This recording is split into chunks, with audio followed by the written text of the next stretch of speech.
പമ്പാ സ്നാനത്തിന് ശേഷം വസ്ത്രങ്ങൾ നദിയിൽ ഉപേക്ഷിക്കാൻ പാടില്ലെന്ന ബോധവൽക്കരണം തെല്ലും ഏശിയില്ല.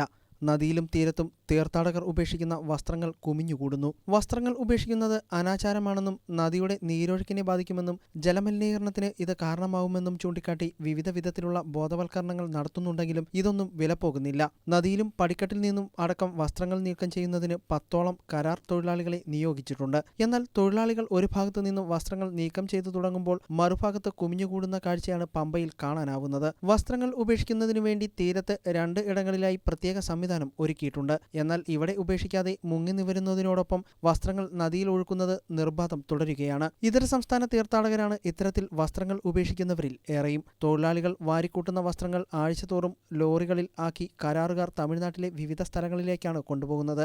അവിടെ എത്തിക്കുന്ന വസ്ത്രങ്ങൾ അലക്കി തേച്ച് പുതിയ പാക്കറ്റുകളിലാക്കി കേരളത്തിലെ വിപണികളിലേക്ക് അടക്കം മടങ്ങിയെത്തുന്നുമുണ്ട്.